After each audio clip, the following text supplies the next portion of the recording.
Welcome back to the Clackamas County Board of Commissioners Policy Session, afternoon session at 1:30, and Gary Schmidt will kick off our issues.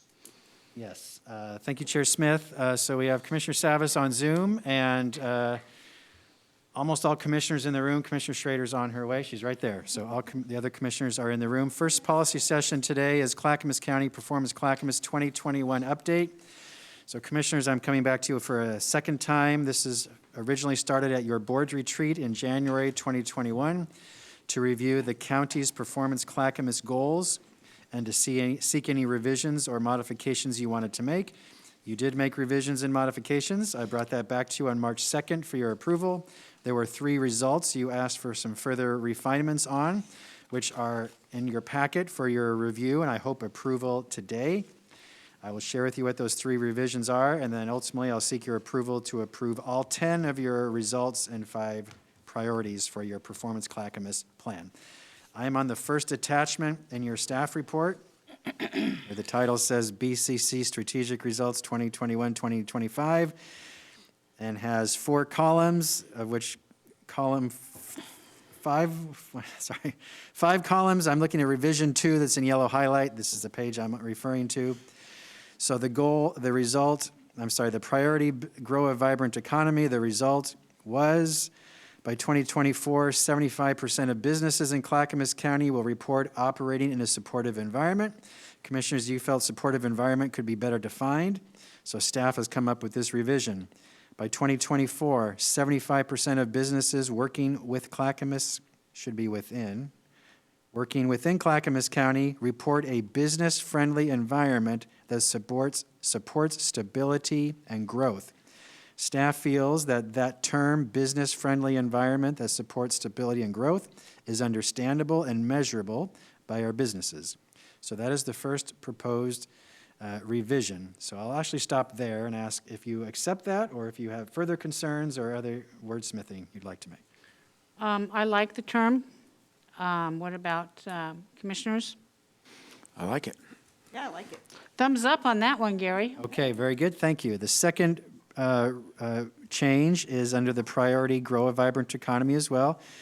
The original proposal goal result was by 2026, 15% increase in jobs that meet the self-sufficiency standard wage in Clackamas County.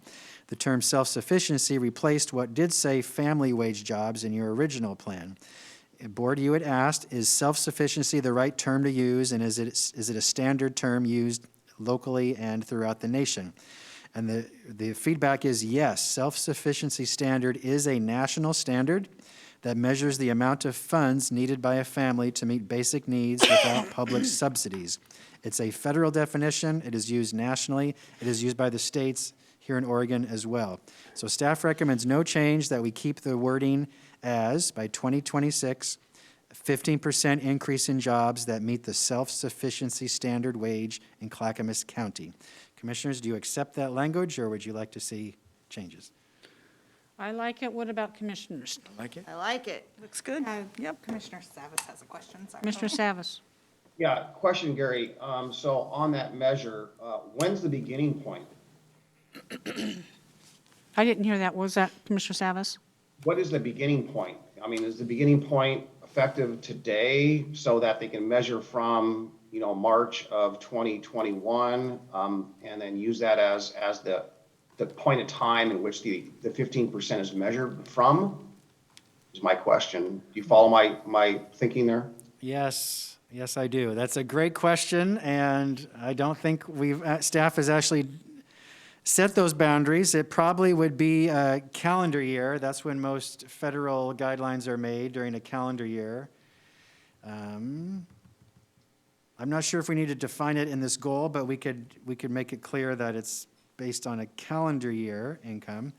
Well, doesn't that apply to all these priorities we're setting? I mean, it's just not this one, it's all of them. So I don't know why this one would be any different than the rest of the goals we've set. Well, if you want to be In consistent, other words, you want to have a baseline, yeah. yeah. The one, for example, for the Sunrise Gateway, it's not about now, it's about then. This one's about now and then. right? Yep. I think that your question applies to every one of these that we've done, Paul. I don't know that one has more of a time sensitive than the others. I guess it's when we revisit them. I would say it's simply when we choose to measure staff, so you will hold staff accountable for achieving these goals, and so staff and I will work together just to determine, is it as of, I'd probably say January 1st of each calendar year, that's when we start tracking. In this case, yes, it'd be, should you approve this today, March 16th, 2021 is when we start. And then in this goal, at least by 2026, we've seen a 15% increase year by year, or over that time period, hopefully sooner. Yeah, I'm okay with the language. I just think just making a footnote that needs to be clear, that the starting point is X day or what, for whichever ones apply. Okay. And we don't have to put that in every piece. No, we don't though. have to put that in But there. we have it now legislatively on record that that's what our intent is. I think is that. That's good enough. I think so. Okay, but I have it noted, and staff will keep track of the time as we measure these. So are we okay on this, commissioners? Do we get a thumbs up? Great, thank you. Gary? And the third result you had asked for some modification was the housing, ensure safe, healthy, and secure communities priority. The old result that you discussed at your retreat was 200 affordable housing units will be developed outside the metro urban growth boundary. At the March policy session, you had discussed changing it entirely to focus on percentage of households that are able to obtain housing at 30% of their income countywide. Staff tried multiple ways to word that and ultimately recommended we actually retain your existing housing goal from your current strategic plan, which states this: by 2025, 1,500 affordable housing units will be developed. These units will be stratified across area median income ranges as follows: 700 units at 61 to 110% area median income, and 800 units at 0 to 60% area median income. It's a different way of saying what staff feels was the intent of the board when you talked about this on March. But Commissioner Fisher had recommended the language change, so I want to make sure you're comfortable with that, Commissioner, or if not, we can try again of a different way to word it. Yeah, so my thought is that the goal of the 1,500 affordable units would be a strategy of the overarching goal of just access to housing. And I would be interested in just exploring what other data sources there might be that are looking at this, because the experts in this area do talk about access to housing at 30% across the region, and I just don't know. I put in a call to Eco Northwest just to see, but I did that today, and I haven't received a response. We have Jill Smith, our housing director, on Zoom, if we could ask her to comment, because she helped staff come up with this too. Go ahead, Jill. Okay, thank you. I actually made a few phone calls before this meeting as well to talk to some data experts about this. And the challenge with the goal change to focus on percent of income is we don't have a lot of access to real-time data for people that we don't generally serve at the county, which is folks who earn 61% of AMI, all the way up to people that are buying market housing of every type.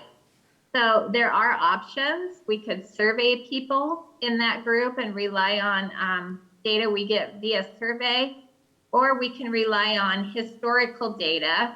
American Community Survey and census data is generally 2 years old when we access it. So the data folks I spoke to today told me that generally you'll use historical data to make good projections. They were concerned with that approach because of 2020 and the impact of COVID. It will throw things off and our projections will be pretty skewed by this strange year we've all experienced. So it's certainly up to you to decide how you want to gather and use data. The existing language, we were hoping could rely on unit types, which generally serve people that are at that 61 to 110%.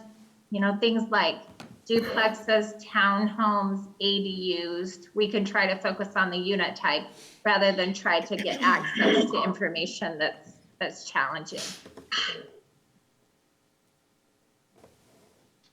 So what I'm hearing from Jill is it's going to be difficult for us to obtain data regarding income levels. Was that correct? Yeah. Yes, that's exactly correct. Okay, with that in mind, how do we want to look at this goal? I see a red light on Christina. Commissioner Savas has his hand raised. Commissioner Savas. Yeah, I don't have a problem with the language for the most part, but there's one nuance to this that I think has been lost. And my recollection was, and maybe Commissioner Schrader can help, but I believe when we had our retreat, we felt that the 1,500 or that longstanding goal was somewhat operationalized and funding. But however, the challenge was trying to get 200 or more affordable housing units outside the metro urban growth Right. boundary. Yeah. So I think that was the nuance of that. So I bought into that 100%. I agree with that nuance. So if the language was just altered slightly to say, keep existing strategic result by 2025, 1,500 affordable housing units, 200 minimum of which will be outside the urban growth boundary will be developed, or something to that effect. So we don't lose that nuance. Yeah, I would agree with that. I like the idea of making sure that we're serving the rural areas. Gary Schmidt. That I'm sorry. I love you, Commissioner, so much. We spent all of the March 2nd policy session where you undid that. I That know. This was your board goal in January. You undid it in March, so now you want to put it back? I just want to clarify what you want to do. You know what, Gary? Let's not break our pick on this, on this rock. It's okay. I think we've said numerous times again publicly that we want to. Is that okay with you, Commissioner Savas? Yeah, I'm fine. We've got it down as an intent, and so I don't want to. Oh, I just want staff to have an easier time. That's kind of what I'm feeling right now. So does that mean we are adopting the language in yellow that says, by 2025, 1,500 affordable housing units will be developed. These units will be stratified across ranges 700 units, 61 to 110, 800 at 0 to 60%. Is that what we're saying? I want to know what the board Staff wants. is recommending, but I want to make sure you're comfortable with that, board. Okay, that is what staff is recommending. Is that acceptable to our board? It's recommended. I find it acceptable to the rest of us. And as I said, Commissioner Fisher, I want to know that you're okay with this because you worked on this goal quite a bit. Yeah, so. Or not. You know, and it's not an either or for me. I'm fine doing what everybody else wants to do, but when we as the elected leaders of the county are communicating what we're doing in regards to housing, the other goal is more strategic towards the people that live in Clackamas County. So I would hate to have us make a decision to not be as visionary and strategic as we could be as a board. That's all. But I also am very mindful of the fact that you can't expend exorbitant amounts of time, money, resources in measuring something that's not feasible or practical. Right. So that's kind of where I'm at. I do like the in rural areas aspect, and as we move forward, I think that the staff, we've really clued in the staff to look for those opportunities for funding and spaces, and we can keep reminding them as we go forward on that. So do I have a thumbs up on this goal as I just read it in yellow? I see a thumbs up. Okay. I believe it's adopted, Gary. All right, so with those three revisions, the other 7 results you approved last time in March. So at this point, I would seek a motion to approve all 10 results now as part of your board's strategic plan. So moved. Second. I hear a motion by Commissioner Scholl to approve the plan put forward and seconded by Commissioner Schrader. Any other comments from commissioners? Christina, please take the poll. Yeah, Commissioner Fisher, Aye. Commissioner Savas, Aye. Commissioner Schrader, Aye. Commissioner Scholl, Aye. and Chair Smith. Aye, motion passes 5-0. Gary? Bless you, commissioners. Thank you very much. So this now becomes your updated strategic plan. We'll update the documents online on the posters and for you. This is a guidepost now that staff and myself will be accountable to you to make sure that we are achieving results in this plan, and we'll report to you very frequently to let you know the status of those results. Thank you very much. Yeah, our job is not to make you crazy, Gary. That's part of it, okay? Our job is to create an environment where you have what you need to make good decisions and serve I the know, public who elected you. So it's a partnership. We're in this together. You betcha. All right, if we may move on then, the next policy session is Non-Partisan Resolution. We have Caroline Hill from County Administration who will present today. Thank you, Caroline. She's here in the room. And so please go ahead, Caroline. Thank you. Hi, can you hear me? Yes. Yeah, okay, great. Good afternoon, Commissioners and Administrator Schmidt. I am Caroline Hill from County Admin. I am here on this sunny day to offer the board the opportunity to review the nonpartisan resolution. For some background, on August 3rd of 2017, the BCC unanimously approved resolution number 2017-93, reaffirming Clackamas County as nonpartisan. At the request of Commissioner Savas, staff brings additional language to be considered for the now therefore section of the resolution. The intent is to add language addressing party or personal benefit. The proposed language goes as follows.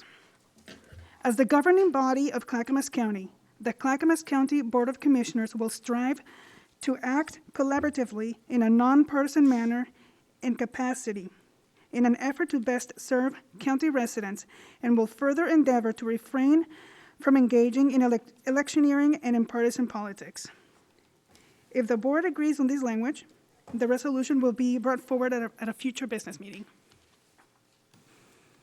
Any thoughts? Maybe Commissioner Savas can give his input on why he chose to bring this forward. Yeah, hang on a minute, I'm having trouble with my screen. Can you all hear me? Yes? Okay, great. I can't find my mute button. So the intent with the change of the language is to basically strengthen the resolution. The resolution, I think the whereases are doing a great job of speaking to the issues at hand. The therefores, I think, need a little bit of strengthening. The intent, though, is not to quell or, suppress or keep anyone from speaking their political views, outside of the county or outside the county offices or the county property, but basically to keep our work in a nonpartisan form and not to be political, if you will, from the aspect of a partisanship point of view. So that's the intent. If it needs, I did see one concern that came in under email about it could be used or abused, and if the language needs to be changed or altered for clarification, I'm definitely open to any suggestions. I just put this up as rough a draft, if you will, of the language. I do have a suggestion, maybe if people think the clarification needs to happen in the therefores, then what I would recommend, I'll read it with a potential modification. So I'll start at the beginning on that one section. Paul, what page are you on? I'm on page 6 of 6 towards the bottom where it says now therefore. All right, go ahead, thank you. Okay, so where it starts out as the governing body, this is the new language, so here's a revision.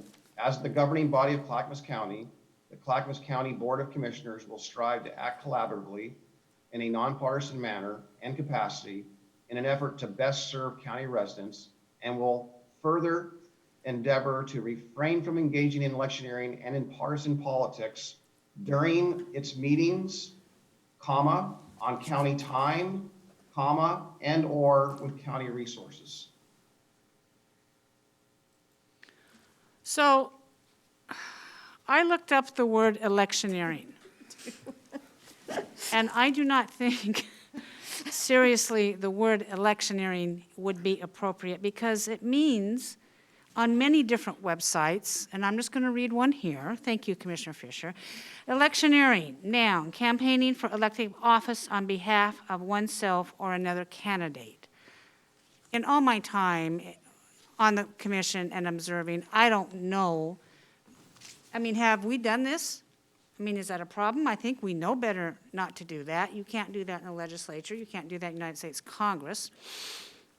Campaigning, which means, and there's another definition for campaigning, and that means putting out political signs in literature, asking for votes, directly asking for votes. I don't know that that word is the exact word we want to use. I think we would need a different word, but I would like your comments on that, commissioners.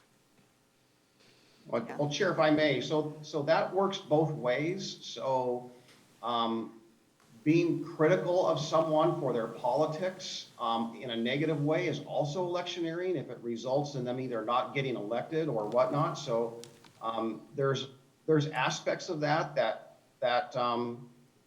I think have occurred.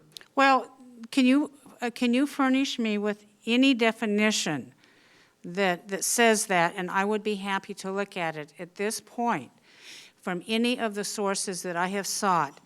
The opposite does not seem to be true of the term electioneering. I think electioneering has a very strict and rigid term, and I'm not sure that it belongs in here, but, you know, I'm open to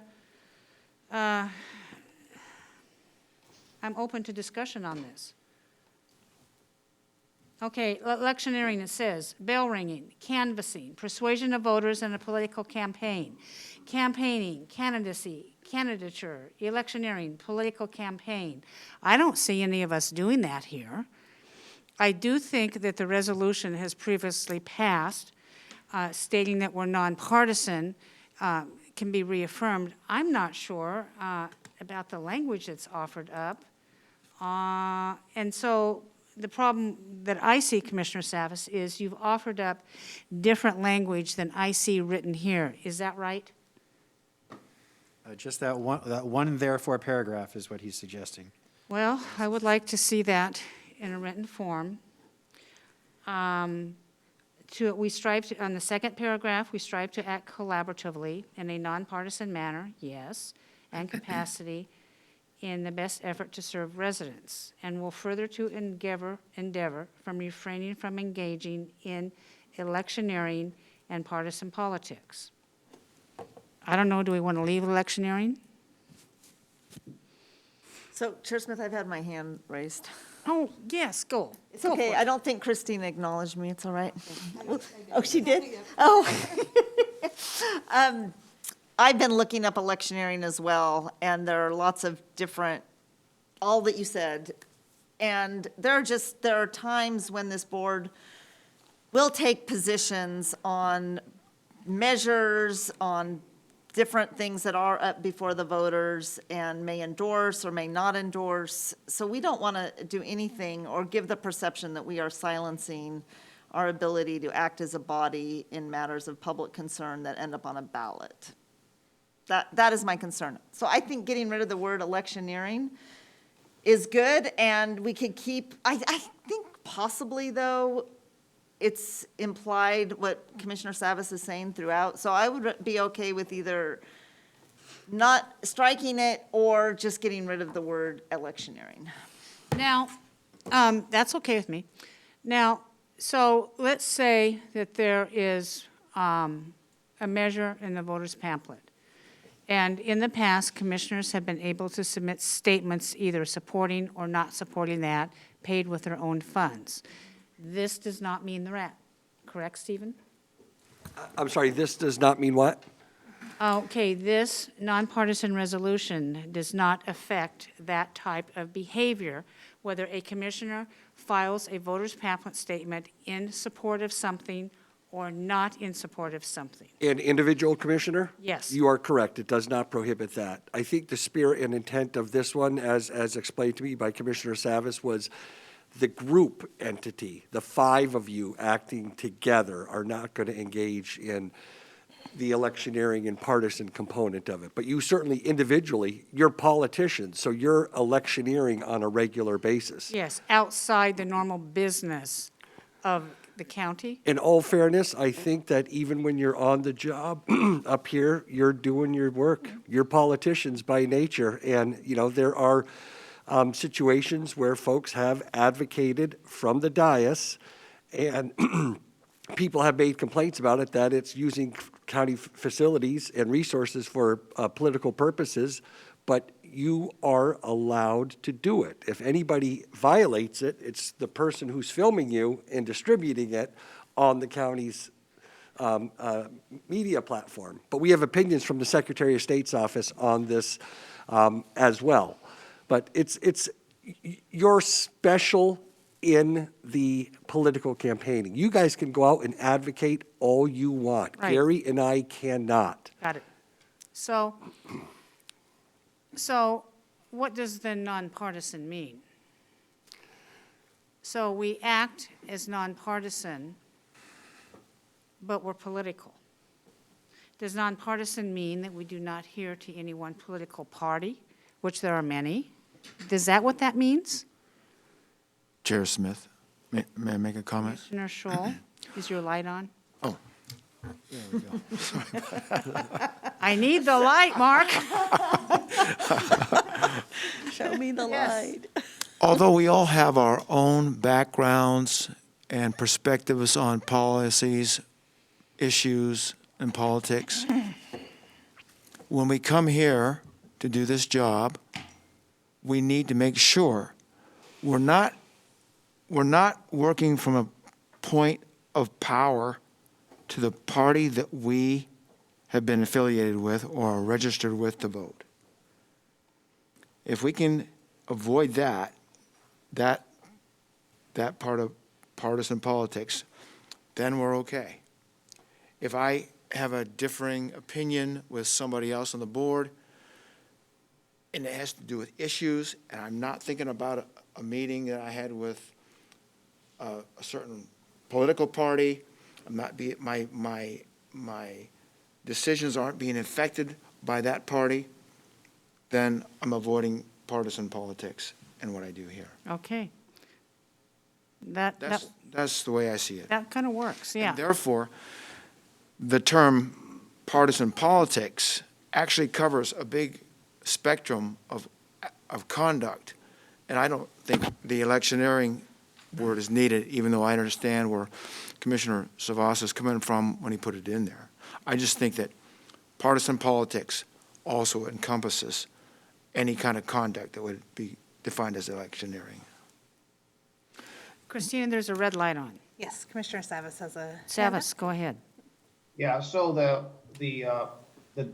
core definition of the word electioneer is as a verb, it reads as such: to be active in a political election or campaign. And then as a noun, that's obviously a person who engages in this activity. So I think that's the fundamental aspect of being an electioneer, or as a group or an activity, people engaging in that. And then as a commission and on county resources, county property, as Mr. Madcore cited, is something we shouldn't be doing. So if you want to strike the word, you don't like the word, that's fine.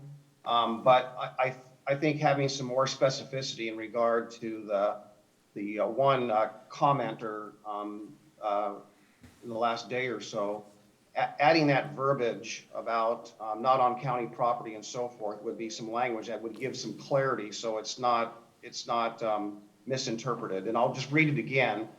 The entire language stays the same as the document, with just adding to the sentence, during its meetings, comma, on county time and or with county resources. Is this a problem? Commissioner I think it has Savas, been, yes. is this a problem? Commissioner Savas? I think it has been, yes. Oh, I'm not aware. I apologize, Commission. I am not aware, but I see another red light on. Commissioner Fisher has her hand up. Commissioner Fisher. Oh, I would just be curious when this board has engaged in that, Commissioner Savas, because I'm not aware either. I do know that we discussed such things as the Metro Transportation Bond. We discussed endorsing that. We decided as a board not to endorse that. We discussed endorsing the children's levy. I mean, there are certain measures that we as a board discuss during our board meetings, decide if we're going to endorse or not endorse. But then when it comes to voter pamphlet statement, we do that outside the time. We don't engage staff, we don't engage the county. We get those statements to the clerk on our own. If we are going to do something jointly, we don't do anything that's campaign related with county business So, or staff. So I don't think it is, I think we understand the rules. But Commissioner Savas, do you want to share what the concern is? Well, I don't want to embarrass anyone, past or present, but, you know, I've heard and seen during our work sessions, critical comments made that this party is doing that, so therefore this, and that party's doing that, so therefore that. It has happened. I'm not going to embarrass anyone. I'm not going to name any names. That's not my goal here today. since I've been here, I've not heard Democrat or Republican mentioned in our business meetings. Maybe it was and I missed it. I apologize. Apologize So, for Chair- that. But Chair- but I will say, for instance, if this board, like you did in the past, you referred the children's levy to the voters. Okay. You took a position that you wanted that to be voted on. You took a position that you thought was important, that should be funded. So that cannot be viewed as electioneering or campaigning, I don't think, because that's a piece of policy. Now, others may have construed it to be political in nature, or others may have thought it came from one party or the other, but this board, I believe, for instance, voted on that to send it for a referral, just like we did the sheriff's levy. I didn't see any partisan politics involved in putting the sheriff's levy out. So I'm just trying to, I'm not trying to poke the bear, I'm just trying to identify the problem that exists, that we need to change the current nonpartisan resolution. Yeah, so Chair, all those examples you cited are not partisan issues. So I guess that's the part. So I would say that in the context of this nonpartisan resolution, there's nothing that's partisan about children. There's nothing partisan about fixing the roads or potholes. Those are nonpartisan issues. Okay, granted, I'll give you that. Oh, come on, commissioners. Well, Sonia, Yes, just trying to find my raised hand. that's okay, just go like If this. we are so confused amongst us, then the people that read this will also be confused. So I suggest we either keep the current nonpartisan resolution, or we get rid of the word electioneering. But I don't, Commissioner Savas, think that your language about county business, county time, county, because if we do decide to take a position, then the public may think, well, they shouldn't take a position in doing that. That's political. Let's just not open that door. Unless there's something I'm completely missing and I don't understand what that is right now. So why don't I make a motion to help us, and we can discuss it. I move that we reaffirm the nonpartisan resolution from 2017. I'll second that. There's a motion on the table offered by Commissioner Fisher that reaffirms the previous resolution offered and passed in 2017. Commissioner Smith has seconded that. Discussion, please. I would prefer, I don't have a problem, I'll vote for the motion, but I think we should be a little bit more formal about it at a business meeting. More formal? Well, at a business meeting is more formal. We typically approve resolutions in the business meeting. I'm not sure we've ever done one in a work session, frankly. Yeah, Oh, that's good. are we in a work session? You would just be putting this forward to a business meeting, but we're trying to approve the language today. Right. That's what we're asking. Paul, will go to a business meeting, is that what you mean by more formal? Yes. Okay. Okay, so it'll be a line item on our business meeting agenda, right, Gary? Yes. And we can discuss it then again? Yes. Okay, we have this motion on the table. Any other comments? Commissioner Scholl? Chair Smith, I'd like to see this go to the business meeting with Commissioner Savas's changes, less the word electioneering. Commissioner Scholl, I need to remind you that there is a current motion on the table that either needs to be voted yea on or no on, and then we can revisit something else. Understood. Okay. Gary? Or he can make an amendment to the existing motion if he wishes, as another option. So I'll move to make a friendly amendment to add the language, but strike the word electioneering. What language are we adding, though?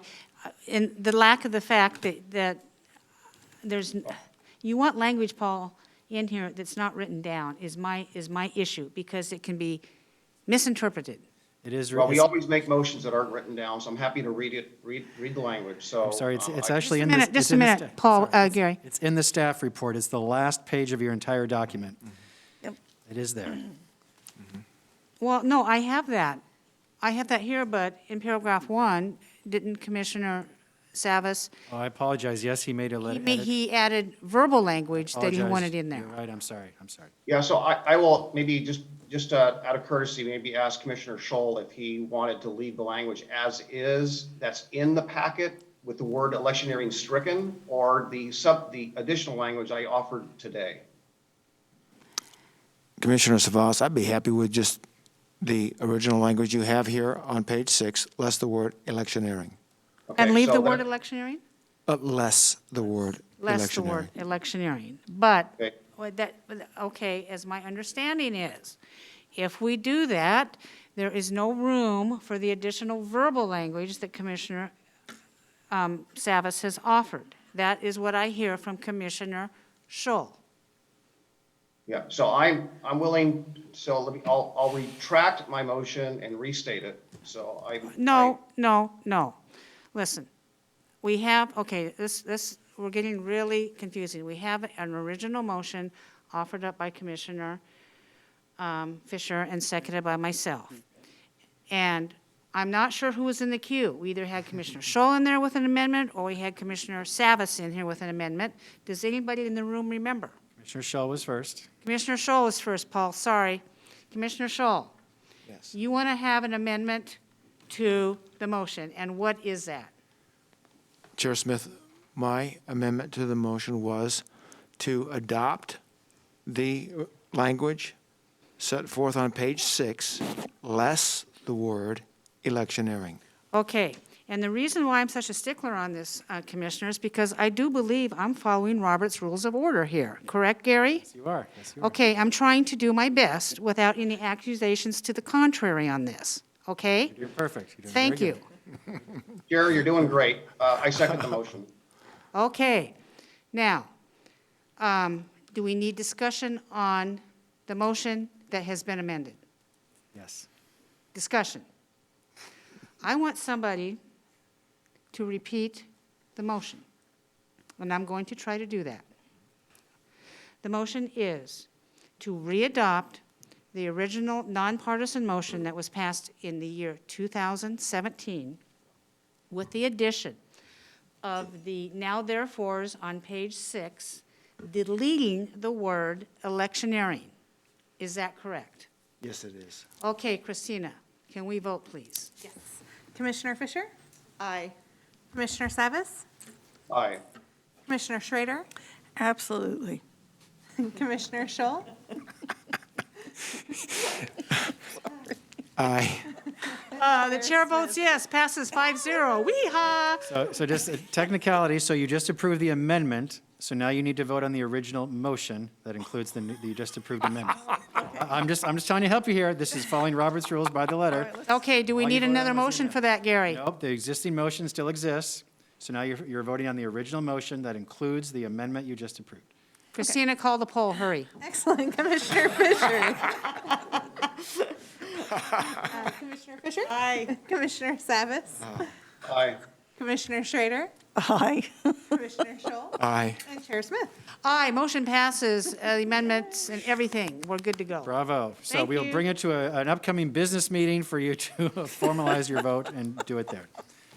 Thank you, Caroline, very much for helping shepherd this process. All right, are you ready to move on? Chair Smith. Yes, I am, Gary. Okay, action plan.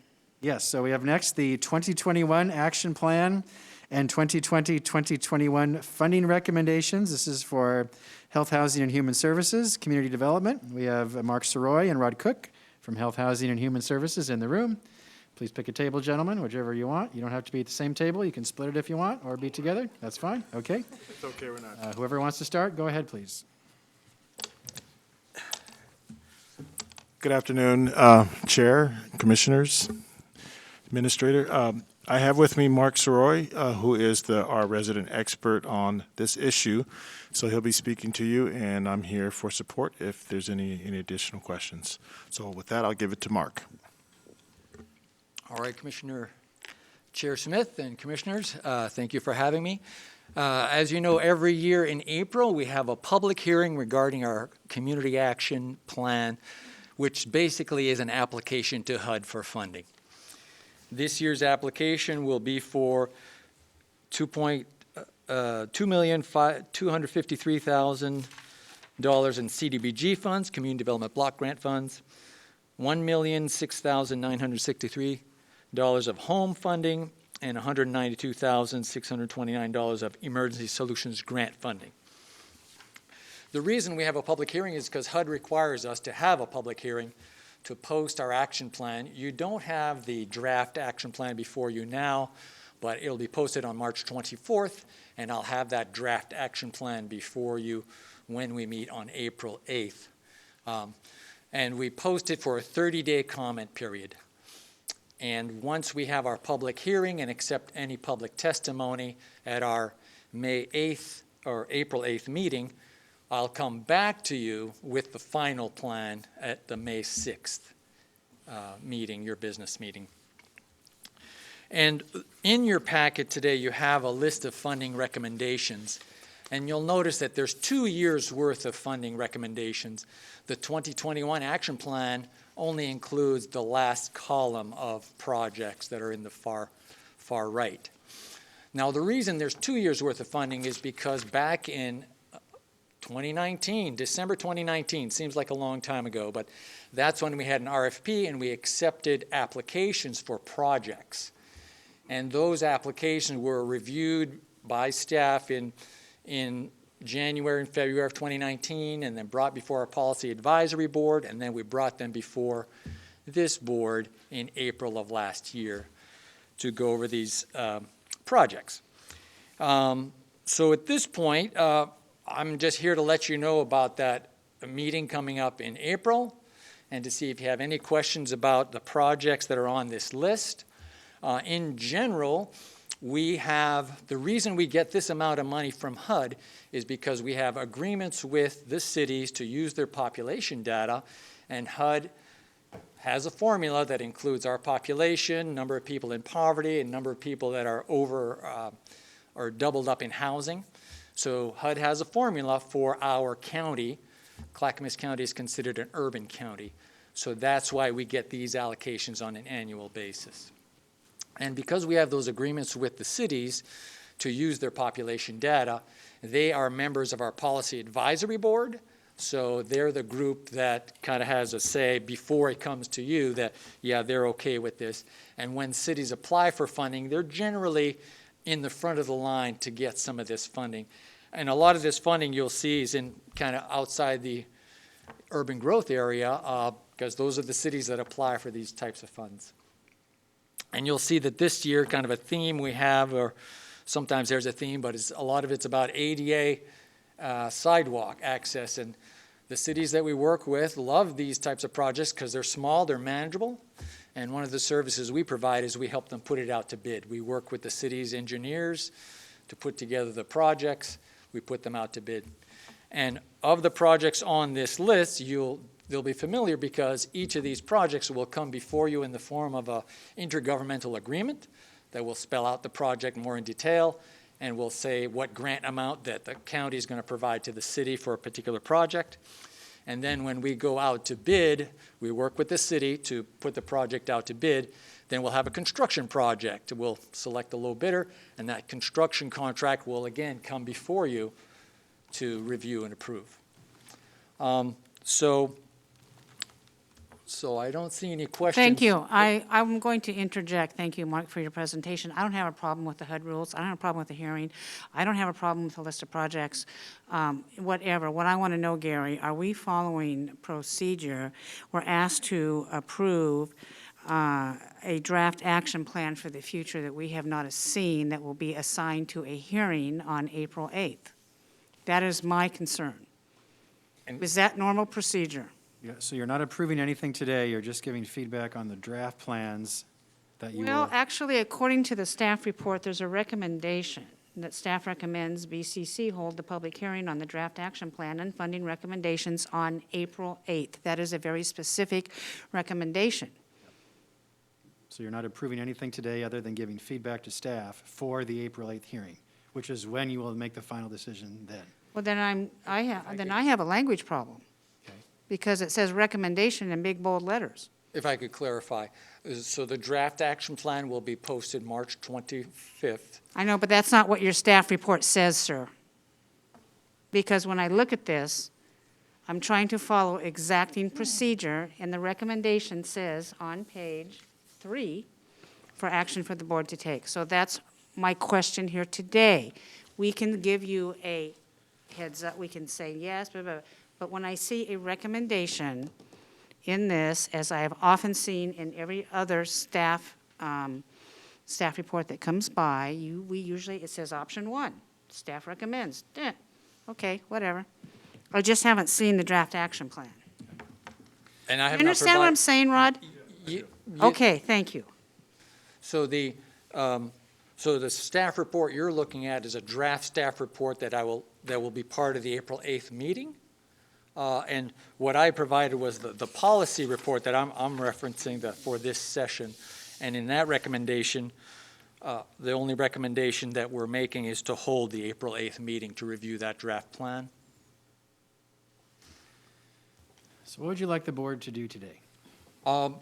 I'm here just to let the board know about the April 8th meeting and to just get their okay to have the April 8th meeting and present the draft plan at that point. Do you want to do a session before April 8th when you do have the draft plan, so the board could give you feedback on the draft plan prior to April 8th? I'm not asking for that. In April 8th. Just a minute, Paul. The plan will be a draft, and then on May 6th, there'll be the final plan, because when I present the plan to you on April 8th, it'll still be in draft form, and we'll be accepting public testimony, so we'll still be revising that plan. But on May 6th is when the plan will be finalized for you to review and approve.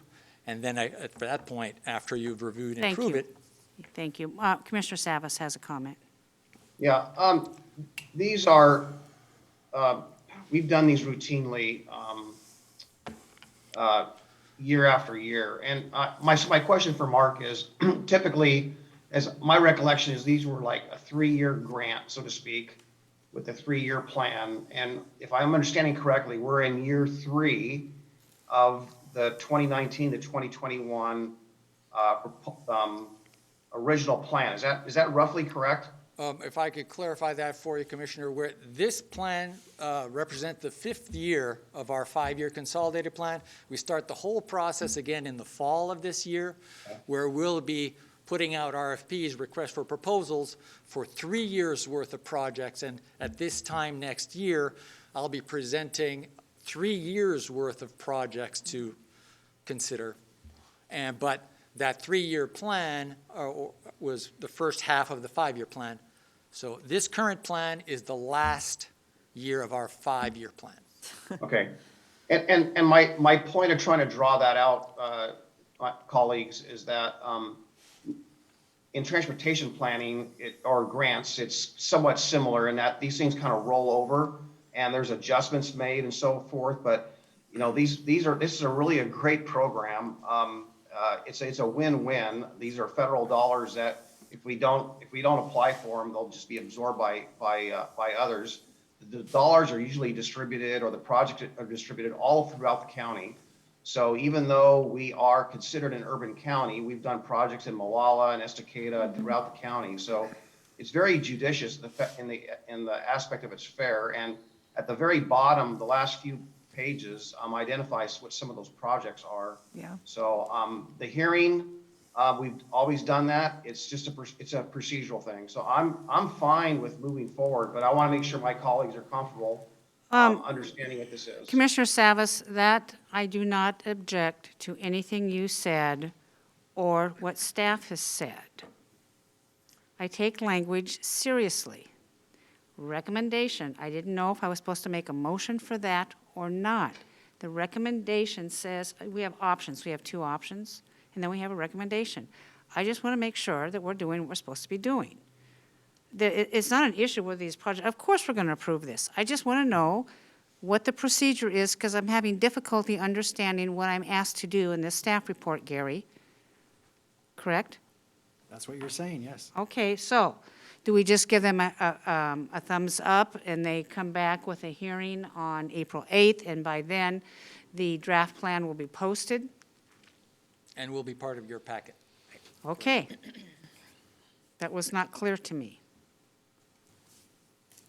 Commissioners, any other comments? I have a question. Commissioner Fisher.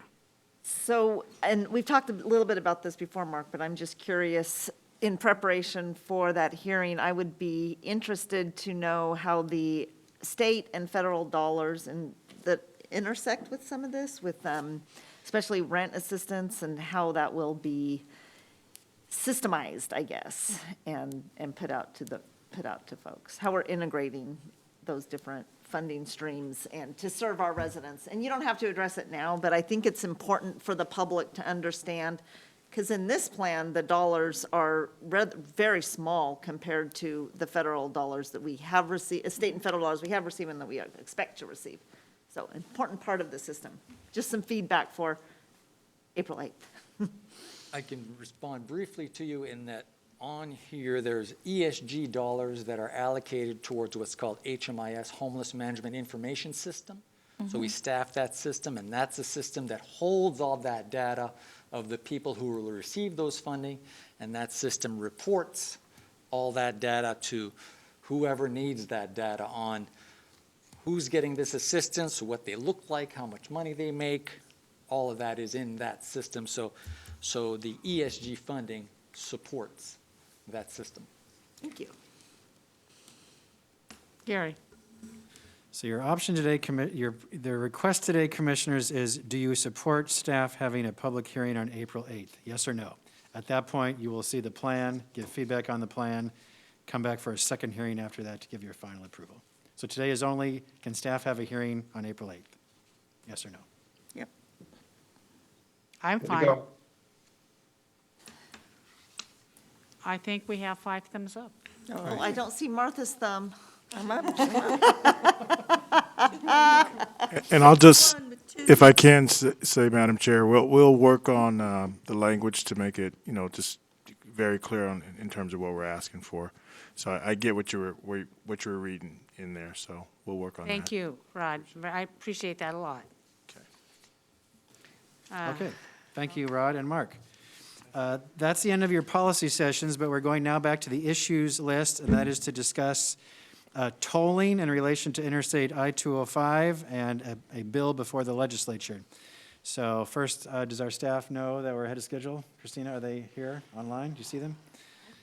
Maybe we can take a 5-minute break so we can get our Yeah, staff let's do in line, that. please. in the Let's room. take a 5-minute break. Okay. Would you let Peach, Sue, Chris, and Dan Johnson?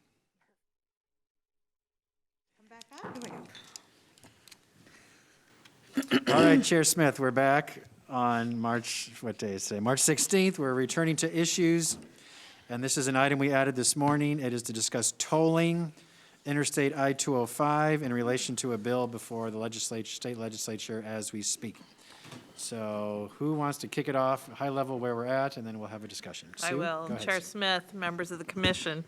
So this morning, we had a hearing on House Bill 3065, and it's in particular, the -5 amendments are the amendments that impact 205 and have some additional revenue options there, including flexible funds within ODOT and then tolling potentially. So what we've been asked to do today is give you an update on how that hearing went and what's the posture of the bill. We're going to request a policy session in the next 2 weeks to go into the complexities of this issue because it is very complex with a lot of nuances and has both federal and state pieces that we need to walk through with you. We did circulate past letters that past commissions have written on the tolling issue so you can get a sense of that history. Chris, do you want to walk through the hearing? Yep. So this morning in the Joint Transportation Committee, there was a hearing on HB 3065 and the Speaker Kotek's -5 amendment. She had submitted a letter into the record stating her intent behind the amendment was to fully realize and recommit to all the projects envisioned in HB 2017, which was the original transportation package passed 4 years ago, including those projects that were at the time left unfunded. So of course, for us, that means I-205. So I'll just quickly run through a summary of that amendment, and then I'll fill you in on what happened at the hearing. So the primary issue for us is that in HB 2017, the bill increased the gas tax for a variety of purposes. One thing that it did was raised it a penny that was dedicated to the Rose Quarter project. And that was to kick in at providing the Rose Quarter $30 million per year, starting in 2022, to help pay for that project. It didn't fully pay for it, but a significant amount. As we know, the Rose Quarter project is still in the process of development and has not moved forward yet. So what this amendment proposed was to make that penny flexible so that it could be so that ODOT could use it for a variety of purposes. And those are that it could be used for interstate projects that are partially funded with toll revenues and are of statewide significance. So in that bucket, you can imagine I-205 and the Boone Bridge in particular fitting that criteria. The funding also could be used for implementation of ODOT's toll program, which they are currently standing up because of the mandate that was in the original bill mandating ODOT to toll I-5 and I-205.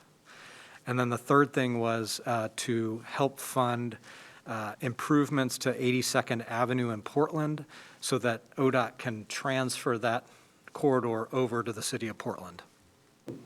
So what ODOT has said is that if this amendment were to pass in its current form, it would allow them to be able to fully deliver the vision of HB 2017 from 4 years ago, essentially doing that whole system and do it under their current timeline. So that would mean I-205 could move forward as soon as later this year going out to bid for construction. So essentially giving ODOT gap financing to move forward on these projects until such time that the tolling revenues are coming in and they can also support those projects.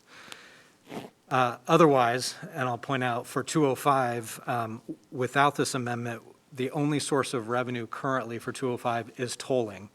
And that won't be available for about 3 to 4 years from now. So that's the timing conundrum we're under. A few other key things that the amendment does: it updates the tolling language from HB 2017 to just reflect modern tolling infrastructure. And it changes the language from ODOT shall to ODOT may assess tolls on 205 and I-5 for the purpose of both managing congestion and funding the construction, operation, or maintenance of a highway. A new addition is It requires ODOT develop a method for establishing equitable income-based toll rates.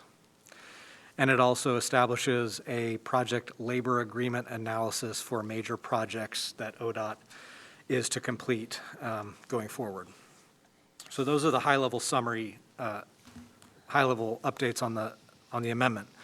In terms of the hearing this morning, Speaker Kotek was the first to kick things off. She acknowledged that this is a starting point. She said, you know, this is not a perfect bill. She knows that, but she hopes that it's the start of a conversation and that this is an issue that the legislature must prioritize this session.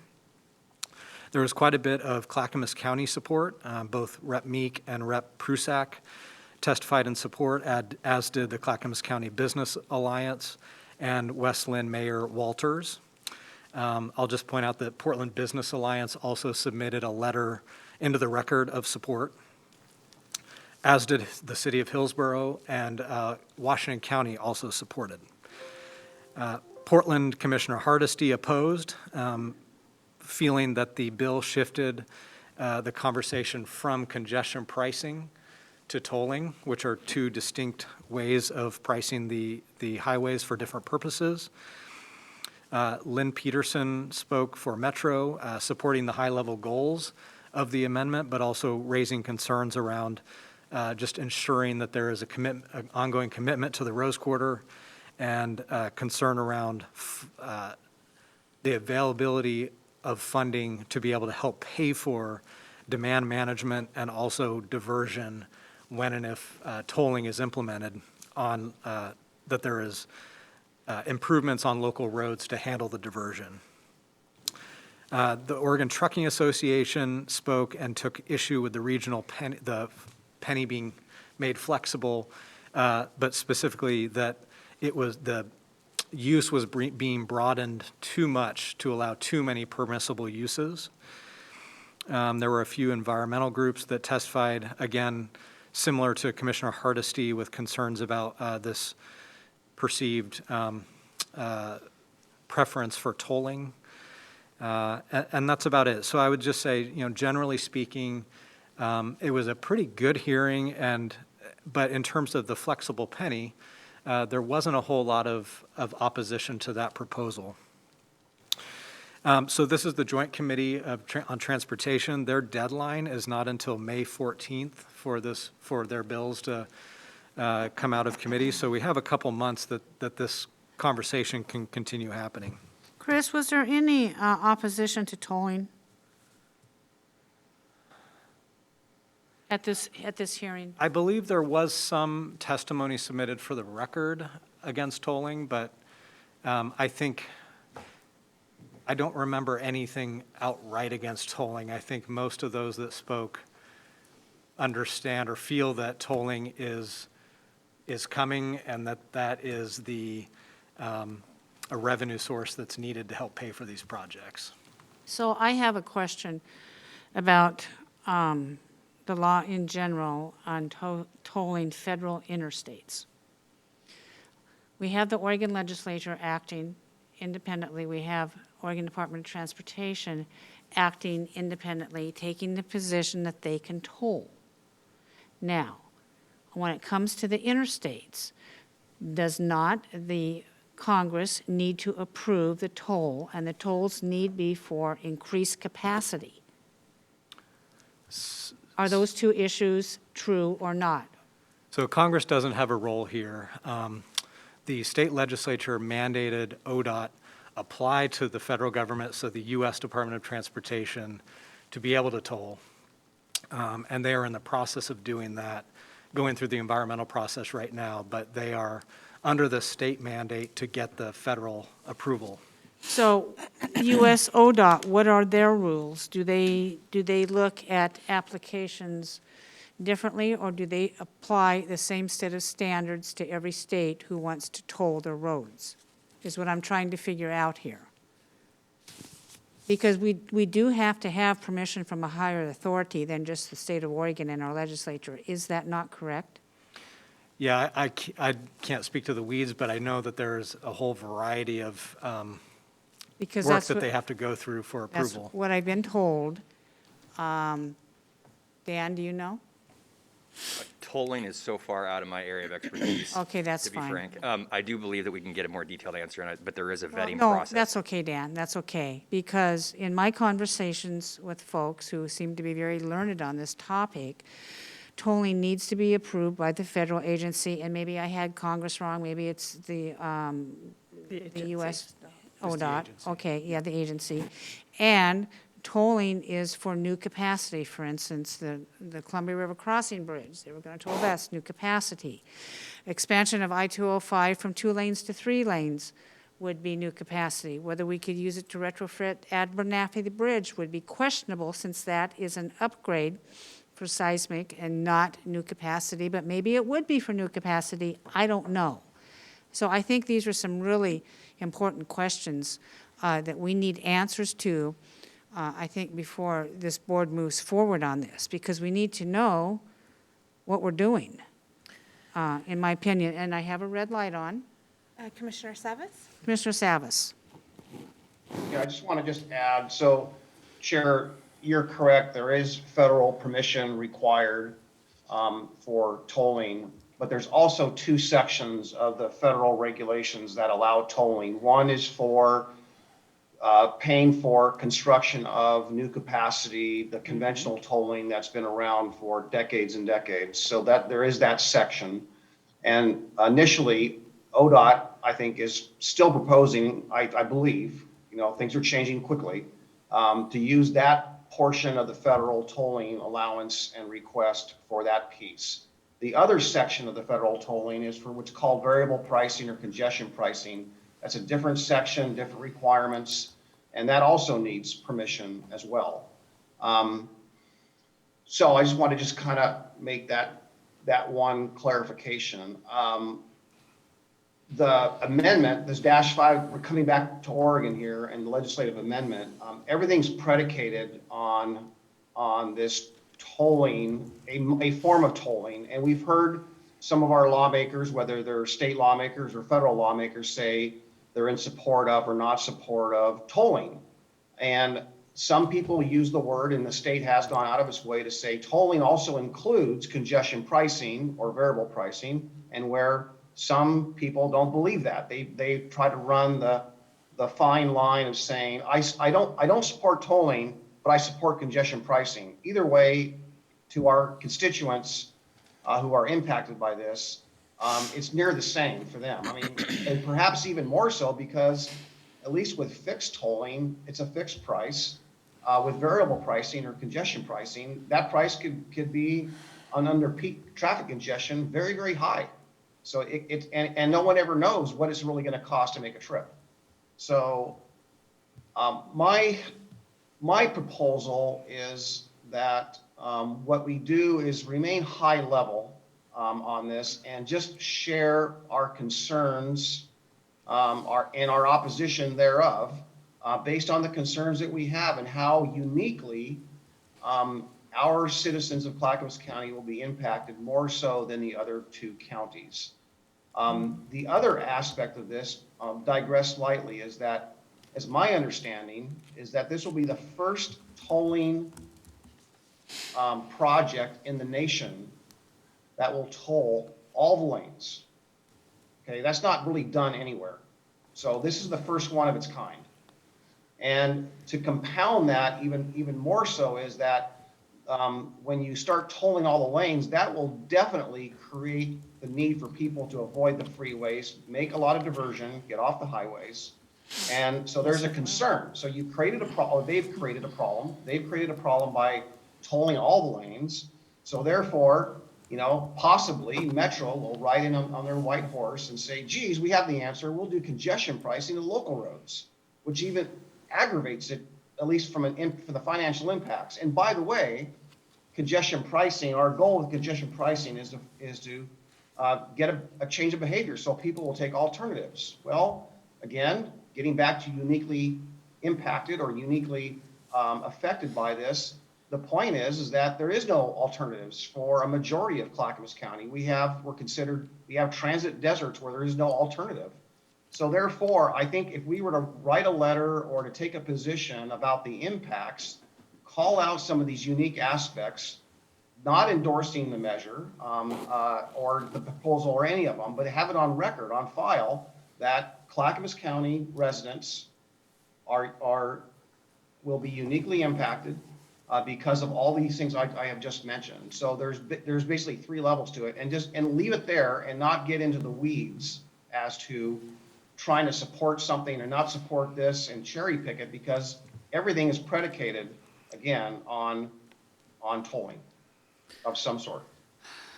I'm not, Commissioners, I don't want to take any action on anything today because anything we do will be construed or misconstrued with legislation right now. I think we need to study what's going on. We need to be mindful of what's going to be actually possible or probable that's going to pass. I think in the past, this board, when I was on it and when I was not on it, this board was very clear. We do not support tolling through Clackamas County. Most elected officials don't. And Chris, you'll remember in my meeting I had with the elected officials, there was not a single one of them at that time in January supported tolling. So when you say there's support for, I don't know what they're supporting. I don't know what the -5 amendments are. I haven't read them. I want to read them. I want the bill. I want to read the relating clause, as I've stated before. I want to read the amendments. I want to know what's going on, and I want any other additional documents that was submitted, because that's the best way we can figure out what is going on. I don't think we can make a decision on this today. I do not support us making any type of decisions today on this or any letters today. We do have a transportation study session being teed up, correct, Gary? Yes, we do. Yeah, and do we have a date for that? Not yet. Okay, we're working on a date. So I think we can take up tolling during our transportation session on that for however long it takes, and we can either pen a letter then or not pen a letter. But it's really difficult in the legislature because, and Martha and I know because we served there. You start out with A, you're at B, you're at C, D, and pretty soon you're at X, Y, Z within weeks. And so you've taken a position on here, oh, that's changed. Oh, we need to do something else.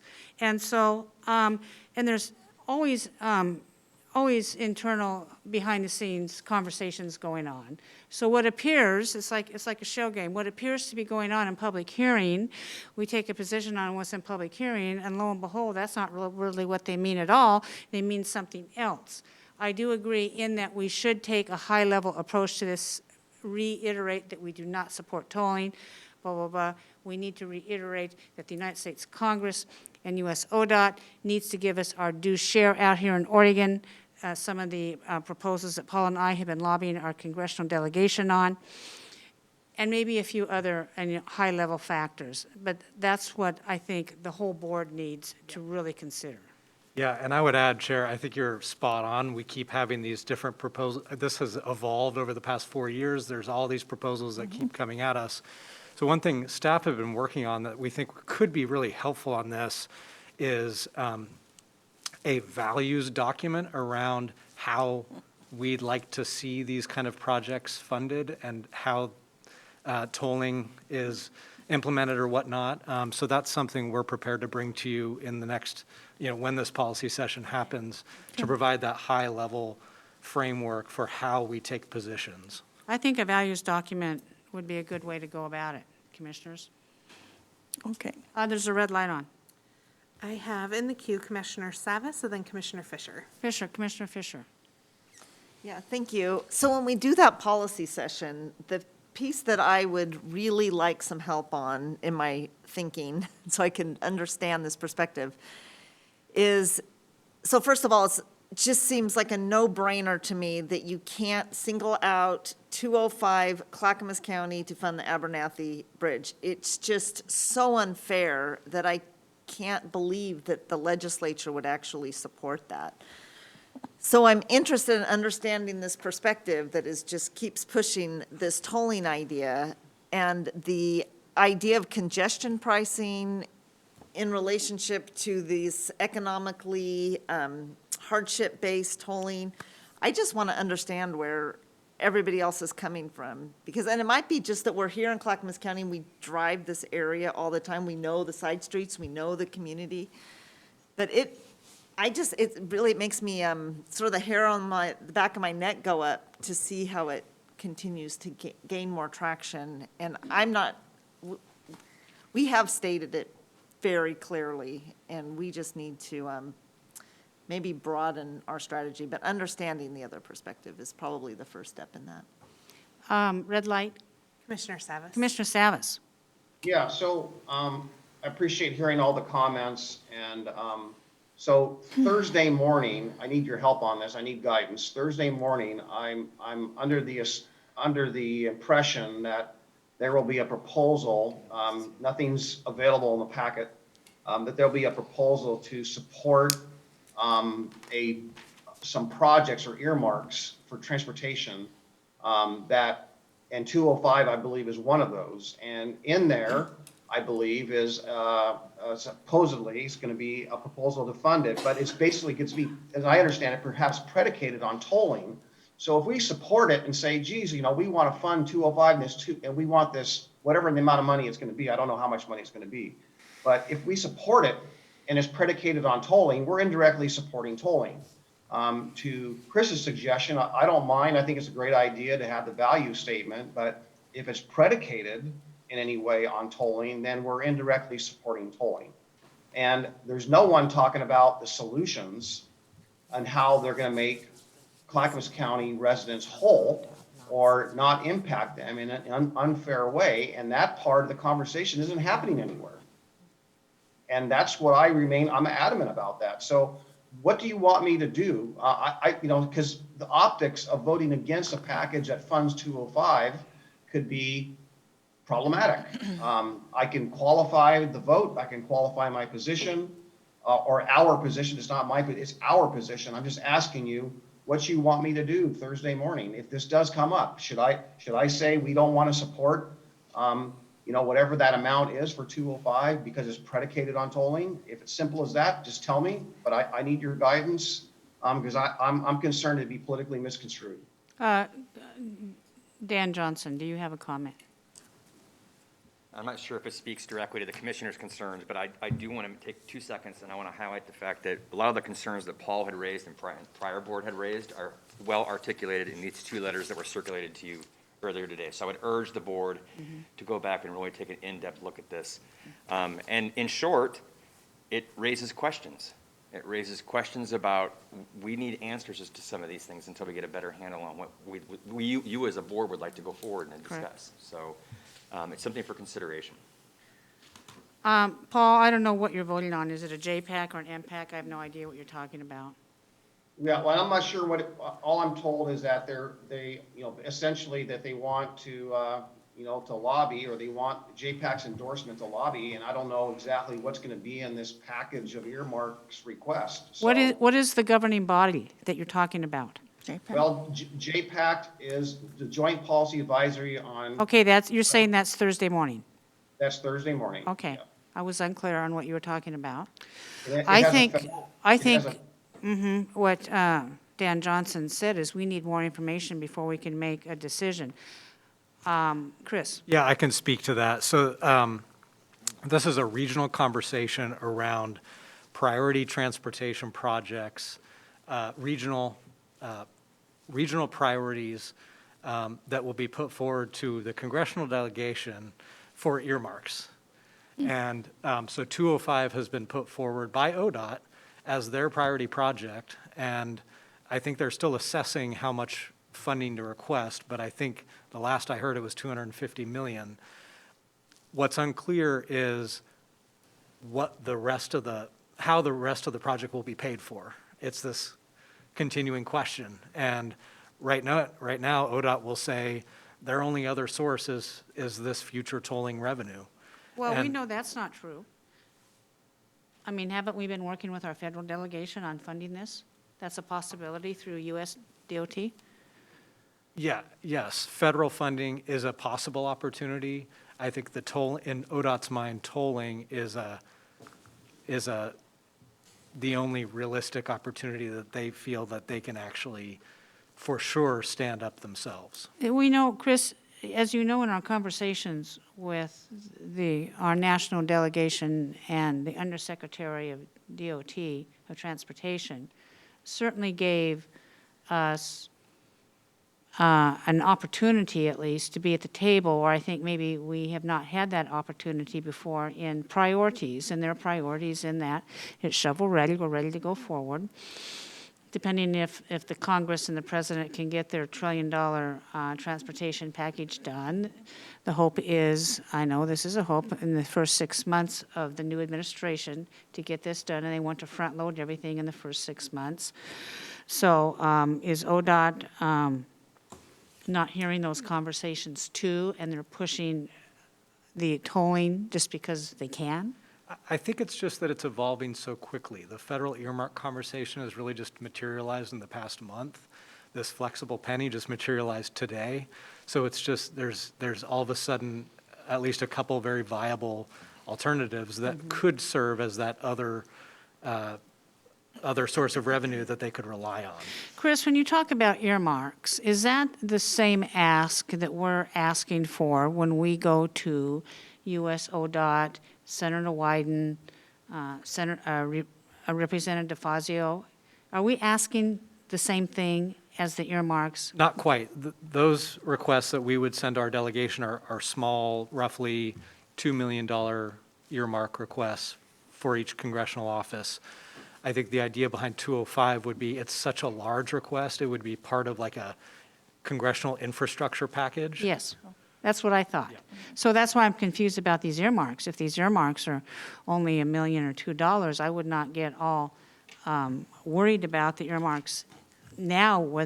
I would not take a position on anything until, and just state until more information is coming about what we're doing. I don't see how Commissioner Savas can really take a position if all the information isn't presented. I have a feeling not all the information will be presented, but JPAC's doing his due diligence to say, hey, this is coming. Yeah. Would be my guess. Yep. Okay. Gary? Oh, is there any more in the queue? No. Oh. Well, I used to work for a member of Congress, as did Chris, as did Sue. Anyone else here? Appropriations, this is my opinion only, JPAC doesn't set appropriations for the whole state. We can make our requests too. So, of course, we want to be in partnership with JPAC, but we don't have to be on 205. That's my opinion. That's correct, although I think our preference is that ODOT make the request because it's the state's facility. Yeah. And it's a stronger request coming from the state. But if we have that regional comprehensive support for that application, that would be ideal. It helps, but it's not required. Yep. In my opinion. Okay, so what I'm hearing is that we come back to the board in a policy session, ideally tied to the transportation updates Dan and Sue are working with on Paul, but to expedite it so we're not waiting too much longer, and then have perhaps a letter at that point. But at this point, Yeah, not. Paul is in the queue again. Okay. Go ahead, Paul. Well, go ahead and finish, Gary. I was finished. Thank you. Okay, well, so I just want to get clear direction on what you want me to do Thursday morning if this comes up. Just basically stand down and say, we're gonna go and lobby separately or outside of this group or whatnot, and not endorse a package that they put forth Thursday morning. I think that your decisions are more broad-based than that, Commissioner Savas. I think that I offered up to you exactly what Dan Johnson said, just be Switzerland. On Thursday morning, just be Switzerland. You need more information. Does this include tolling? We need to know what the congressional delegation is going to do with our requests. They've been very successful. I don't even think you need to explain it. I think you just need to be Switzerland. Yeah, well, and this is really an unfair situation in the sense that, this should have been in the packet a week ago. It's not transparent, and it's going to get sprung. What the details will be sprung on us Thursday morning. That's not fair for anyone, or could be tomorrow night. Who knows when it'll be? But we're as you know, at the state legislature, with your experience, things just change instantly, and it's constantly evolving. It's chaos.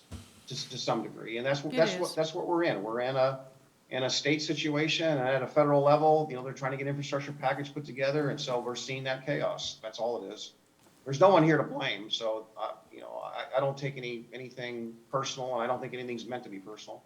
Yeah, well, I think that you don't have to take a position right now. So I think that should be a relief in a way, because we don't know what's going on. And so if you want to take a copy of both of the letters that this board has done in the past that have been emailed to all of us by Sue Hildick, you know, you might want to show up with those letters. I think what the substance of those letters is still true today. Is that not right, Sue? Yeah, that is right. Okay, well, there you go. Well, yeah, well, there are some things in each of those letters that are dated. So I think that that may not be the best idea. They could be, one of those could be freshened up and updated, because Well, a lot of that material that's in there is addressing things that are no longer on the table. Well, Paul, I'm trying to help you here, and I know. I'm trying to help you. You know what? If you don't want to do it, then don't do it. Okay, are we done? That is it for today and issues, and yes, we're done for today. We are adjourned. Thank you very much.